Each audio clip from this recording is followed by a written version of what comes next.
இப்போ நம்ம ஆஸ்துமா அப்படின்னு பார்த்துக்கிட்டோம் அப்படின்னா நம்ம வந்து இரைப்பு அப்படின்னு வந்து சொல்கிறோம் சித்த மருத்துவத்தில். இப்போ பொதுவாக பார்த்தீங்க அப்படின்னா நம்ம சுவாச குழாய், அதாவது நம்மளுடைய மூச்சு குழாயில் நமக்கு தொந்தரவுகள் வந்து ஏற்படுது அப்படின்னா இன்ஃப்ளமேஷன் ஆகுது அப்படிங்கிறது தான் வந்து நம்ம வந்து ஆஸ்துமா அப்படின்னு வந்து சொல்கிறோம்.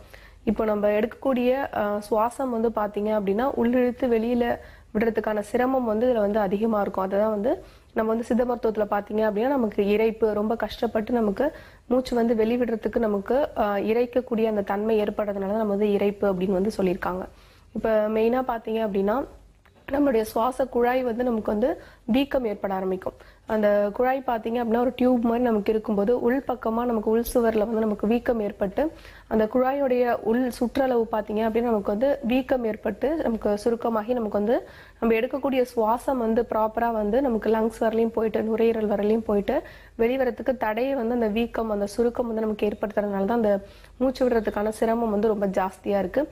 அதே மாதிரி நம்ம எடுக்கக்கூடிய சுவாசம் பார்த்தீங்க அப்படின்னா நமக்கு ரொம்ப ஷார்ட்டாக இருக்கும். அதாவது உடனே வந்து மூச்சை உள்ள இழுத்து உடனே வந்து வெளிவிடுவாங்க. அந்த சுவாசம் வந்து அந்த காற்று வந்து ஃபுல்லாக நுரையீரலில் இருக்கக்கூடிய அந்த ஆல்வியோல விரலேருந்து செல்லாமல் அப்படியே அந்த சுவாசம் வந்து உடனே வந்து அவங்க வந்து வெளிப்படுத்திடுவாங்க. அதனால ஷார்ட்னஸ் ஆஃப் பிரீத் தான் வந்து ஃபஸ்ட்டாக வந்து அதிகமாக வந்து அவங்களுக்கு இருக்கும். அப்போ வந்து பார்த்தீங்க அப்படியே நமக்கு மாடு இறைக்கிற மாதிரியான அந்த சவுண்ட் வந்து நமக்கு கேட்கும். அந்த சுவாசம் வந்து ரொம்ப ஷார்ட்டாக முடிக்கிறதுனால அந்த மாதிரி ஒரு இரைப்பு சவுண்ட் வந்து அந்த பேஷண்ட்ஸ்க்கு வந்து நம்ம கேட்கும். அது கூட பார்த்தீங்க அப்படின்னா நம்ம அந்த சுவாச குழாயோட சுருக்கம் பார்த்தீங்க அப்படின்னா சம் அலர்ஜிக்ஸ்னால வரலாம். இப்போ என்விரான்மெண்டல் ஃபேக்டர்ஸ் எதுனால எடுத்துக்கலாம்.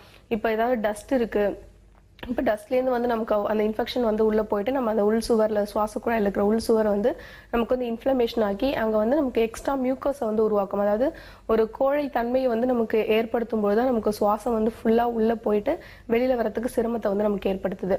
அதே மாதிரி இப்போ வீட்டில் வளர்க்கக்கூடிய பெட் அனிமல்ஸ்ன்னு சொல்லக்கூடிய இப்போ பூனை, நாய் இதுலேருந்து இருக்கக்கூடிய அந்த மைன்யூட் ஹேர் வந்து என்ன பண்ணும் அப்படின்னா நம்மள சுவாச குழாயை போயிட்டு நமக்கு இரிட்டன் பண்ணி நமக்கு வந்து அந்த எக்ஸ்ட்ரா மியூக்கஸை வந்து உருவாக்க ஆரம்பிக்கும். இந்த மாதிரி தொந்தரவுகள்னாலையும் நமக்கு வந்து இந்த ஆஸ்துமா தொந்தரவுகள் வந்து ஏற்பட ஆரம்பிக்கும். அதே மாதிரி இப்போ வந்து ஏதாவது பெயிண்டோட ஸ்மெல்ஸ் இல்லை பார்த்தீங்க அப்படின்னா ஏதாவது பெர்ஃப்யூம்ஸ் இல்லை கெமிக்கல்ஸ் கேஸஸ் இந்த மாதிரி இதில் வந்து அவங்க ஒர்க் அவுட் பண்ணும்போது அதிகமாக திரும்ப ரிப்பீட்டடாக அதிலே வந்து அவங்க ஒர்க் பண்ணும்போது பார்த்தீங்க அப்படின்னா ஆக்குபேஷனலாக அவங்களுக்கு வந்து அந்த ஆஸ்துமா அப்படிங்கிற அந்த விஷயம் வந்து அவங்களுக்கு வரதுக்கான வாய்ப்புகள் வந்து நிறைய இருக்குது. இப்போ நார்மலாக வந்து நமக்கு கோல்டு இருக்குது, காமனாக நமக்கு இருந்துகிட்டே இருக்குது அப்படின்னா அது வந்து ப்ராப்பராக நம்ம மெயின்டைன் பண்ணாமல் அதற்கான மருத்துவம் வந்து நம்ம எடுக்காமல் இருந்தோம் அப்படின்னாலும் நமக்கு அந்த சுவாச குழாயில் வந்து நமக்கு இன்ஃபெக்ஷன் ஆகி நமக்கு வந்து அந்த மியூக்கஸ் அதாவது கோழைத்தன்மையை வந்து அதிகப்படுத்தும் பொழுது நமக்கு சுவாசம் வந்து உள்ளே போயிட்டு வெளியில் வரதுக்கான சிரமத்தை வந்து அதிகமாக ஏற்படுத்துது. பொதுவாக பார்த்தீங்க அப்படின்னாவே நமக்கு இப்போ ஆஸ்துமா அப்படிங்கும்பொழுது மூச்சு விடுறதுக்கான சிரமம் வந்து ஏற்பட ஆரம்பிக்குது. அவங்களுக்கு வந்து பார்த்தீங்க அப்படின்னா அந்த செஸ்ட் டைட்னஸ் வந்து ரொம்ப ஜாஸ்தியாக இருக்கும். அந்த கோழை எக்ஸ்ட்ராவாக உருவாகக்கூடிய அந்த கோழை வந்து சுவாச குழாயிலும் இருந்துட்டு நம்மளுடைய நுரையீரலையும் போயிட்டு நமக்கு வந்து அந்த கோழை வந்து நுரையீரலை சுற்றி வந்து ஒரு லேயர் மாதிரி ஃபார்ம் ஆகிக்கிறதுனால நமக்கு மூச்சு வந்து உள்ளிழுத்து வெளிவிடுறதுக்கான சிரமம் வந்து ஏற்படும். அதாவது நுரையீரலுடைய சுருங்கி விரியக்கூடிய தன்மை வந்து அது கம்மியாகும் போது நமக்கு சுவாசம் அந்த தடை வந்து நமக்கு வந்து ஏற்பட ஆரம்பிக்குது. ரெண்டு செஸ்ட்டும் பார்த்தீங்க அப்படின்னா டைட்னஸாக இருக்கும். அந்த கோழையை வந்து வெளியேற்றுறதுக்காக வந்து நமக்கு என்ன பண்ணோம் அப்படின்னா இருமல், அதாவது வந்து காஃப் வந்து நமக்கு வந்து ஏற்பட ஆரம்பிக்கும். அது தொடர்ந்து வந்து அவங்க இருமி அந்த காஃப் வந்து அந்த கோழையை வந்து வெளிப்படுத்துறதுக்கு நம்மளுடைய உடல் வந்து முயற்சி பண்ணும்.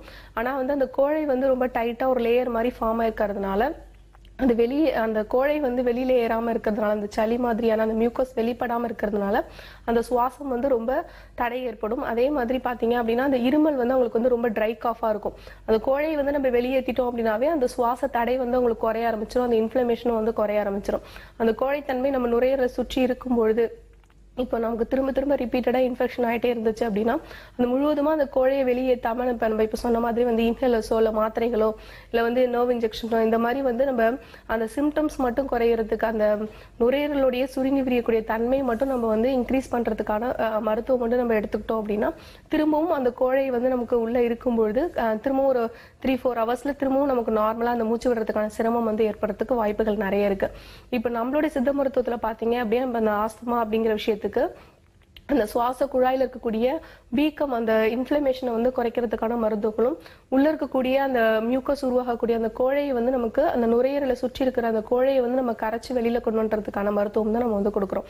இப்போ ஃபர்ஸ்ட் வந்து கழிவுகளை வந்து வெளியேற்றுறதுக்கான மருந்துகள் கொடுத்துட்டு அதுக்கப்புறம் பாத்தீங்கன்னா நம்ம கொடுக்கக்கூடிய டானிக்ஸ்ல வந்து அந்த நுரையீரல்ல இருக்கக்கூடிய அந்த கோழை வந்து நமக்கு கொஞ்சம் கொஞ்சமா கரைஞ்சு நமக்கு வாய் வழியாவும் மோஷன் வழியாவும் வெளியேற்றிட்டோம் அப்படின்னாவே கண்டிப்பா வந்து லைஃப் லாங் வந்து ஆஸ்துமாவுக்கு மருந்து எடுக்கணுங்கிறதுல திரும்ப ரிப்பீட்டடா நமக்கு அந்த கோழை வந்து உருவாகாமையும் நம்ம வந்து நோய் எதிர்ப்பு சக்தி வந்து நம்ம அதிகப்படுத்திக்கிட்டோம், இம்யூனிட்டி லெவல் வந்து நம்ம ஜாஸ்தி பண்ணிக்கிட்டோம் அப்படின்னா நமக்கு வெளியில இருந்து எந்த விதமான ஃபேக்டர்ஸ் வந்தாலும் சரியில்லை, அந்த இப்போ ஏதாவது பெர்ஃப்யூம்ஸ் இந்த மாதிரி கேஸஸ் எந்த இதனால அவங்களுக்கு வந்து ஆக்குபேஷன்னாலேயோ இல்லை டஸ்ட்னாலேயோ இல்லை அந்த அனிமல்ஸோடைய அந்த ஹேர்னால எதனால வந்து அவங்களுக்கு வந்து அந்த ஆஸ்துமா தொந்தரவுகள் வந்து அதிகமாக இருக்கோ அந்த வந்து நம்ம வந்து வெளியில ஏற்றிட்டோம். இப்போ வெளியிலேருந்து ஒரு மைன்யூட் ஹேர் வருது அப்படின்னா அது வந்து தும்மல் மூலியமாவோ இருமல் மூலியமாவோ நம்ம வந்து அந்த இது வந்து நம்ம வெளியேற்றிட்டோம் அப்படின்னாவே திரும்ப போய் நமக்கு இன்ஃபெக்ஷன் ஆகாமல் இருக்கும். அப்போ நம்மளுடைய நோய் எதிர்ப்பு சக்தி அதாவது இம்யூனிட்டி லெவல் வந்து நம்ம நல்லா டெவலப் பண்ணிட்டோம் அப்படின்னாவே கண்டிப்பாக வந்து ஆஸ்துமா வந்து திரும்ப ரிப்பீட்டடா வந்து நமக்கு வராம இருக்கும்.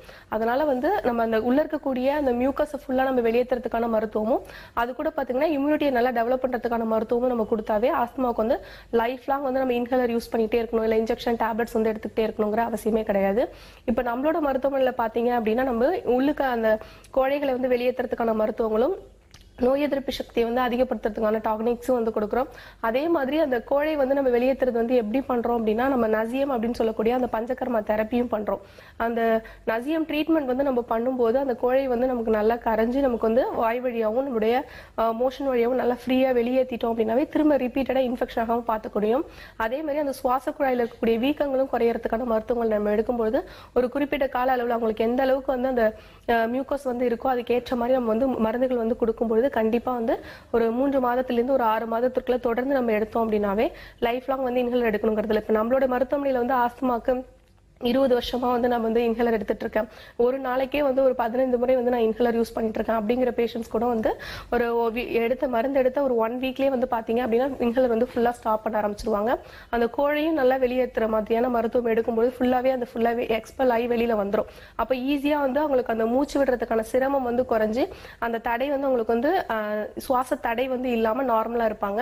அதனால ஆஸ்துமாவுக்கு தொடர்ந்து வந்து நம்ம மருத்துவம் எடுத்துக்கிட்டே இருக்கணுங்கிற அவசியம் இல்லை. நம்மளுடைய சித்த மருத்துவத்துல பாத்தீங்க அப்படின்னா ஒரு குறிப்பிட்ட கால அளவுகள் வந்து நம்ம மருந்து எடுக்கும்போது கண்டிப்பா வந்து கியூர் பண்ணிக்க முடியும்.